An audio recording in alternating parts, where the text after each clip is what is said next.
नमस्कार, मैं विष्णु शर्मा आप सभी का आपके ही अपने चैनल विष्णु एटीपी में हार्दिक स्वागत करता हूं।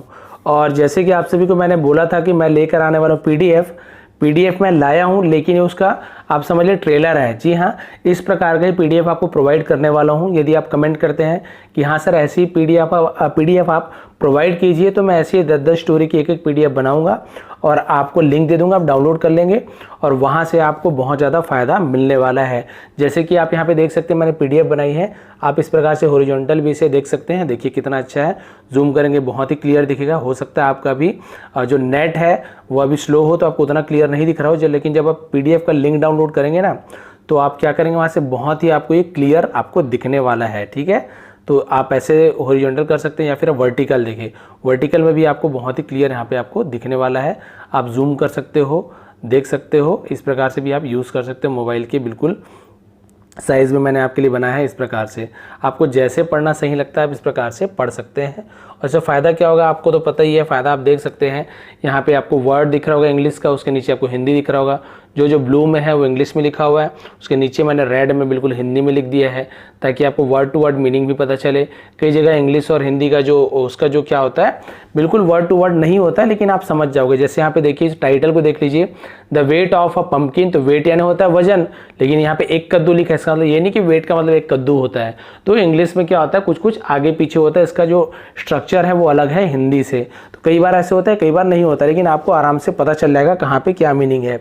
तो the weight of a pumpkin, अब आप ऐसे, पंपकिन यानी होता है कद्दू, कुमड़ा भी जिसे बोलते हैं, तो आप ऐसे तो नहीं बोल सकते हो कि वजन का एक कुमड़ा, ऐसे तो नहीं होगा। तो क्या आप उसे सही कर दीजिए, एक कद्दू का वजन, ये एक कुमड़े का वजन, तो हम पंपकिन को कद्दू ही बोलेंगे।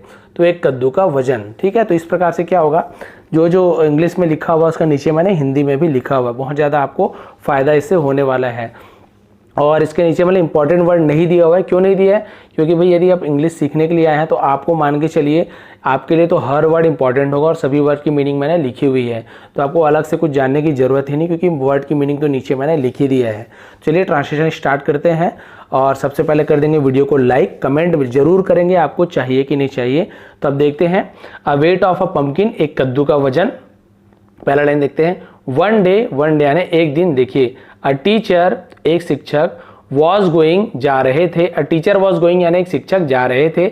जब भी वॉज या वर्ब के साथ गोइंग, ईटिंग, रनिंग, प्लेइंग, जो भी वर्ब है, क्रिया है, उसके साथ आईएनजी जुड़ा हुआ, तो आप समझ जाइए रहा था, रही थी, रहे थे, इस प्रकार का यूज होगा। वॉज या वर्ब के साथ आईएनजी वाला हो आगे, तो क्लियर है। तो टीचर वॉज गोइंग, तो एक शिक्षक जा रहे थे, कहाँ जा रहे थे, टू अनदर विलेज। अनदर यानी दूसरे, विलेज यानी गांव, तो दूसरे गांव जा रहे थे। ठीक है, ये आप देख सकते हैं, one day teacher was going to another village, एक दिन एक शिक्षक दूसरे गांव जा रहे थे। तो अनदर यानी दूसरा हो गया, विलेज यानी गांव हो गया, गोइंग यानी बता दिया था, जा रहे थे ये हो गया आपका, टीचर यानी शिक्षा हो गया, वन डे यानी एक दिन हो गया। तो इस प्रकार देखिए हर वर्ड की आपको मीनिंग यहाँ पे मिलते जाएगा, तो इससे अच्छा आपके लिए और क्या हो सकता है।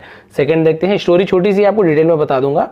फिर देखते हैं, फिर क्या हुआ, वो गाँव जा रहे थे, फिर क्या हुआ, सडनली यानी अचानक से, अचानक, सम डेकॉइट्स, तो कुछ डाकुओं ने, डेकॉइट्स यानी डाकुओं, ठीक है, सम डेकॉइट्स, कुछ डाकुओं ने, ब्लॉक्ड यानी होता है रोकना, बाधा डालना, तो रोका, क्या रोका, हिस वे, हिस यानी उनका, वे यानी रास्ता, तो वे यानी रास्ता। तो क्लियर हो गया, suddenly some dacoits blocked his way, अचानक कुछ डाकुओं ने उनका रास्ता रोका। फिर देखिए, द चीफ डेकॉइट्स आस्क्ड, डाकू के मुखिया ने पूछा। तो मुखिया ने सरदार भी होता है, डाकुओं के सरदार जैसे बोलते हैं नहीं, वही है। तो डाकू के मुखिया ने पूछा, क्या पूछा, देखिए, हु आर यू यानी तुम कौन हो, I am a school teacher, मैं एक शिक्षक हूँ। स्कूल टीचर यानी होता है शिक्षक। तो अब देखिए वर्ड के नीचे मीनिंग मिल रहा है कि नहीं, हु आर यू यानी तुम कौन हो, I am a school teacher, तो मैं एक शिक्षक हूँ। तो देखिए सबका मीनिंग भी मिल रहा है, स्कूल टीचर है ना, शिक्षक होते हैं। यहाँ पे जरूरी नहीं कि स्कूल का भी आप लिखो कि पाठशाला का शिक्षक हूँ, ऐसे लिखने की जरूरत नहीं है। क्लियर हो गया। फिर देखते हैं उसके बाद किसने कहा मैं शिक्षक हूँ करके, रिप्लाइड द मैन, रिप्लाइड यानी जवाब दिया, मैन यानी आदमी, तो आदमी ने जवाब दिया, चाहे जवाब दिया आदमी ने ऐसे बोलिए, मतलब एक ही है, आप जो भी बोल सकते हैं लेकिन मीनिंग निकलना चाहिए। तो आदमी ने क्या किया, जवाब दिया। कौन आदमी ने, जो शिक्षक थे उन्होंने जवाब दिया। द चीफ टॉन्टेड, तो चीफ यानी मुखिया ने क्या किया, टॉन्टेड यानी होता है ताना मारना, अरे यार टॉन्ट मारता है, वही टॉन्टेड है, ठीक है। तो चीफ ने क्या किया, मुखिया ने ताना मारा। क्या ताना मारा, देखिए, do you test your student regularly, क्या आप नियमित रूप से अपने छात्रों का परीक्षा लेते हैं, विद्यार्थियों का परीक्षा लेते हैं। कौन पूछ रहा? मुखिया उस टीचर से कि क्या आप हमेशा परीक्षा लेते हैं? तो रेगुलरली यानी नियमित रूप से, जिसे हम डेली हमेशा बोलते हैं, वही नियमित रूप से, रेगुलरली।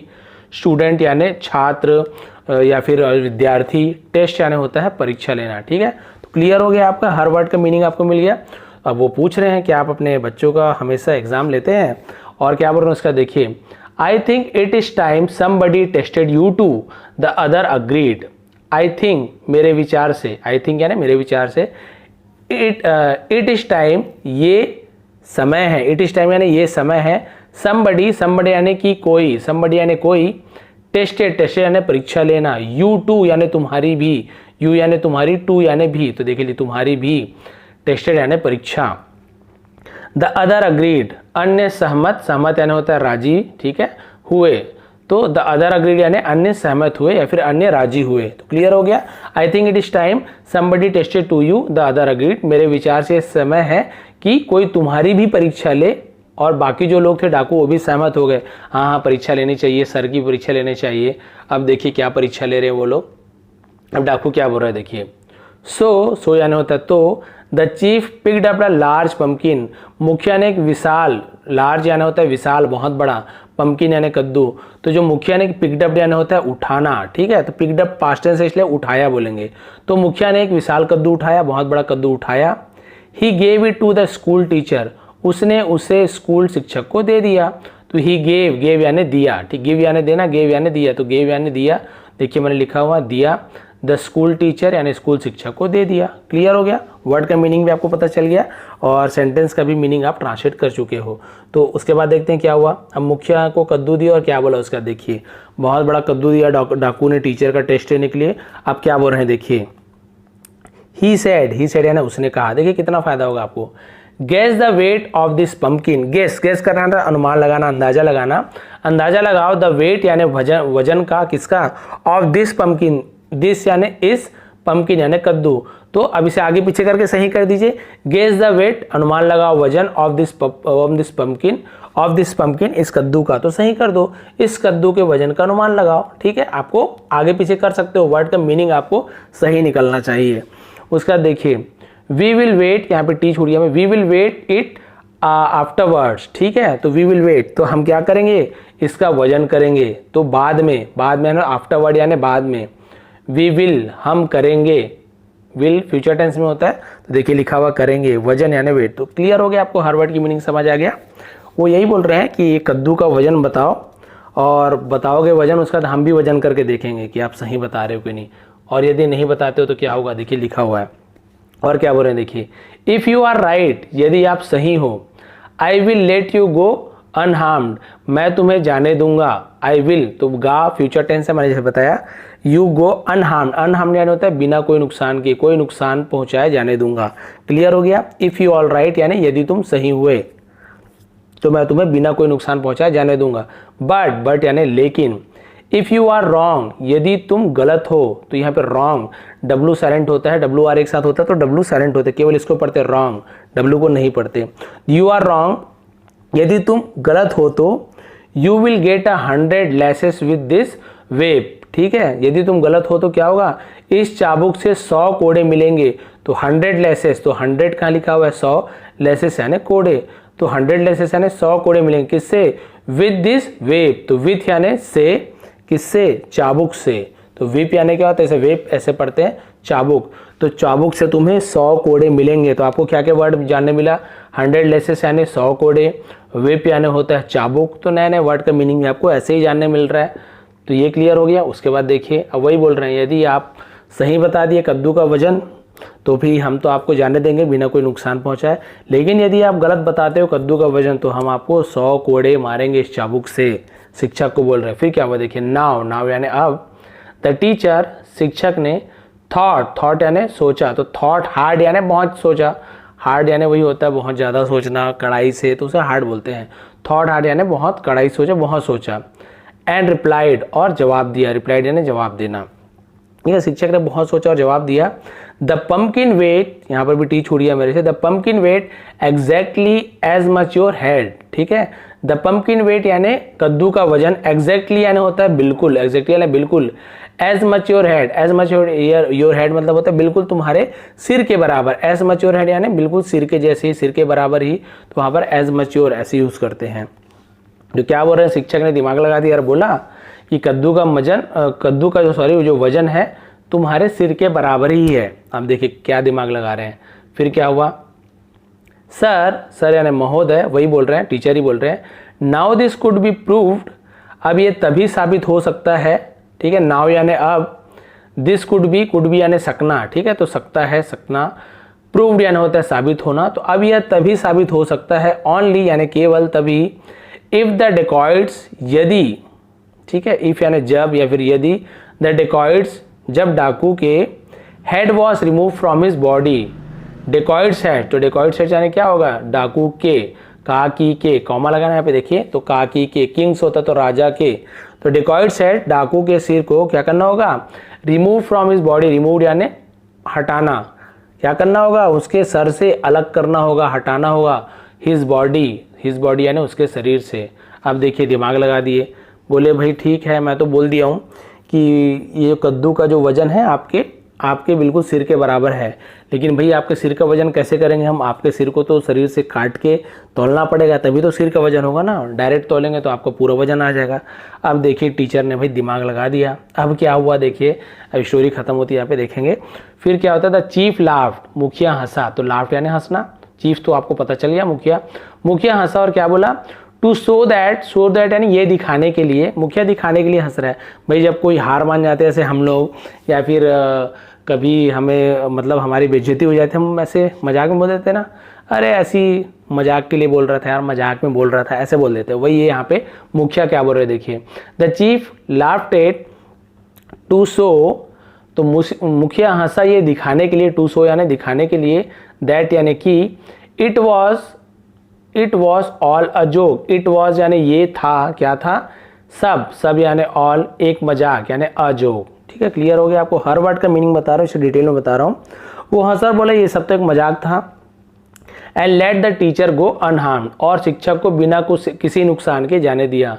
तो लेट द गो यानी होता है, लेट यानी होता है जाने देना, द टीचर को गो यानी जाने दिया, अनहार्म्ड यानी बिना किसी नुकसान के, हार्म यानी होता है नुकसान पहुंचाना, बोलते हैं ना हार्मफुल है, बहुत ज़्यादा नुकसानदायक है, तो हार्म यानी नुकसान पहुंचाना, नुकसान, और अनहार्म यानी बिना नुकसान के। और उन्होंने क्या किया, शिक्षक को बिना किसी नुकसान के जाने दिया, क्योंकि उन्होंने अपनी बात रखी थी, यदि आप सही वजन बता दोगे तो हम आपको जाने देंगे बिना किसी नुकसान के। इन्होंने दिमाग लगा दिया। तो इससे हमें मोरल क्या मिलती है, मोरल यानी होती है नैतिक शिक्षा। There is always a solution, हमेशा एक समाधान होता है। देयर यानी वैसे तो वहाँ होता है, लेकिन यदि सेंटेंस के सामने में फर्स्ट लेटर ही देयर हो तो ये केवल डमी वर्ड बन जाता है, यानी इसका कोई मीनिंग ही नहीं होता। यहाँ पे देयर का मतलब यहाँ लिखने की जरूरत नहीं है, केवल डमी है, सजाने के लिए होता है। क्योंकि यहाँ पे क्या है, कोई सब्जेक्ट नहीं होता है ना, तो हम क्या करते देयर का यूज़ कर देते हैं, बस ऐसे ही खाली ना हो इसलिए देयर का यूज़ करते हैं, इसका कोई मीनिंग नहीं निकालना है। देयर इज, अब बाद में होता तो देयर यानी वहाँ होता है। There is always a solution, हमेशा एक समाधान होता है। भाई कोई भी परेशानी है ना, तो ऐसी कोई परेशानी नहीं जिसका कोई ना कोई समाधान ना हो, सभी परेशानी के समाधान होते ही। यही हमें क्या मिली, इससे शिक्षा मिलती है। यदि वो डर जाते टीचर और गलत वजन बता देते और तौलते गलत वजन होता तो क्या होता, भाई उन्हें वो जो कोड़ा है, मतलब चाबुक से कोड़े मारते, उन्हें लेसेस पड़ता, उन्हें विप से। तो यही बात है, उन्होंने दिमाग लगाया, समाधान खोजा। तो आप भी अपने जीवन में कभी परेशान होंगे, ऐसे समाधान निकालेंगे। तो मैंने देखिए इतनी मेहनत से बनाई है, फ़ोटो भी अपनी लगाई है, लोगो आप दिख रहा है, फ़ोटो भी दिख रहा होगा। तो ये वो टीचर हैं, पम्पकिन यानी वही कद्दू, अब आपको समझ आ गया होगा। और ये जो मुखिया हैं और ये डाकू हैं। तो इस प्रकार से ये स्टोरी थी, पीडीएफ थी, बहुत अच्छी बनाई है मैंने। आपको लग रहा हो यदि अच्छी है, मेरे हिसाब से तो अच्छी है, तो आप प्लीज़ कमेंट करेंगे कि हाँ सर आप बनाइए। भाई मैं इतना मेहनत करके आप लोग के लिए बना सकता हूँ, वीडियो बना सकता हूँ, तो आप एक कमेंट तो लिख ही सकते हैं कि हाँ सर आप बनाइए। तो ज़रूर मैं काम शुरू कर दूंगा। पहला ये जो आप पीडीएफ है, इसके अलावा मैं ऐसे 10-10 करके एक पीडीएफ तैयार करूँगा और स्टोरीज़ को आपके पास बिल्कुल ऐसे ही बना के ले आऊँगा, ताकि आपको बहुत ज़्यादा फ़ायदा मिलेगा। देखेंगे आप खाली टाइम में आप क्या कीजिए, बस पीडीएफ को देखते रहिए, पढ़ते रहिए। मैं बहुत ज़्यादा, जब आपको इसलिए बता रहा हूँ अपनी परेशानी, जब मैं इंग्लिश सीखना स्टार्ट किया, मुझे लगता था कि मुझे भी सीखना है, तो मैं नेट पे बहुत ज़्यादा सर्च करता था कि ऐसी कोई बना के रखा हो, किसी की भी मुझे नहीं मिला कि वर्ड टू वर्ड ऐसे कोई बना के रखा हो। गूगल ट्रांसलेटर जो आता है एप्लीकेशन, उसमें मैंने ट्रांसलेट किया, वर्ड को डालता था, सेंटेंस को, तो भाई क्या होता है एक एक वर्ड का तो मीनिंग बता देगा, लेकिन जब मैं सेंटेंस को डालता था कुछ भी आगे पीछे, मतलब कुछ भी उसका मीनिंग, बहुत सारा मीनिंग, कई बार सही कई बार गलत, तो कुछ भी बता देते हैं। लेकिन यहाँ पे देखिए मैंने पूरा अपने मेहनत से अपना पूरा ग्रामेटिकल देखते हुए, सही सही ग्रामर को देखते हुए मैंने सही सही यहाँ पे उसका ट्रांसलेशन किया है। बहुत मेहनत लगती है, दिखने में छोटा है लेकिन बहुत ज़्यादा मेहनत लगती है, ताकि आपको गलत कहीं से भी गलत जानकारी ना मिले, आपको सही जानकारी मिले। इसलिए मेहनत यदि आपको थोड़ी भी पसंद आई हो तो प्लीज़ लाइक करेंगे, शेयर करेंगे। आप सभी का बहुत बहुत धन्यवाद। आपका दिन शुभ रहे। कमेंट करना ना भूले कि हाँ सर PDF बनाना है कि नहीं। धन्यवाद।